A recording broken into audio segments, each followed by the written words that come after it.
ในวันที่26-27 เดือนพฤษภาที่ผ่านมาองค์การพุทธศาสนาสัมพันธ์ลาวกรรมาธิการเผยแพร่ศีลธรรมและปฏิบัติกรรมฐานศูนย์กลางร่วมกับวัดป่านาทมและอพส5ตัวเมืองอพสเมืองไซธานีเมืองไซเสถาเมืองจันทบุรีเมืองศรีโคตบองเมืองศรีสัตนาคพร้อมโดยครอบครัวกันน้ำภาครัฐขั้นศูนย์กลางและองค์การจัดตั้งบ้านนาทมจัดงานผ้าป่าสามัคคีขึ้นเพื่อส่งเสริมการเผยแพร่ศีลธรรมและสร้างตั้งกองทุนโดยการเป็นประธานฝ่ายสงฆ์ยะทานใหญ่มหาเวทมะเสนัยห้องประธานอพสศูนย์กลางองค์ซี่นำเวียกงานกรรมาธิการเผยแพร่ศีลธรรม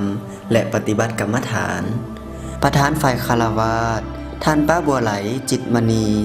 ภรรยาท่านห้องนายกรัฐมนตรีและท่านป้าเวียงเงินไข่คำพิทูล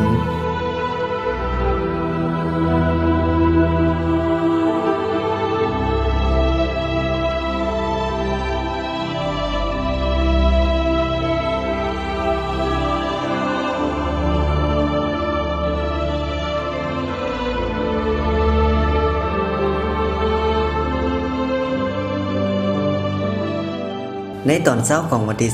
27ได้รับความเมตตาจากญาติใหญ่มหางอนดำลงบุญประธานศูนย์กลางองค์การพุทธศาสนาสัมพันธ์ลาวได้ให้โอวาทและเป็นองค์ประธานปลูกต้นไม้เนื่องในวันปลูกต้นไม้แห่งชาติพร้อมด้วยคณะภรรยากันน้ำผักหลัด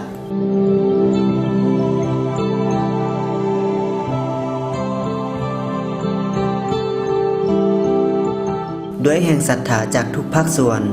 และความเมตตาสีนำพาของพระอาจารย์ใหญ่มหาเวทมะเสนัยพระอาจารย์สีทนสยวงศ์สอนพระอาจารย์อธิปไตยไมตรีจิตพระอาจารย์พุทธสอนละครคำพร้อมด้วยคณะและคณะกองทุนส่งเสริมการเผยแพร่ศีลธรรมเฮ็ดให้งานนี้ลุล่วงไปด้วยดี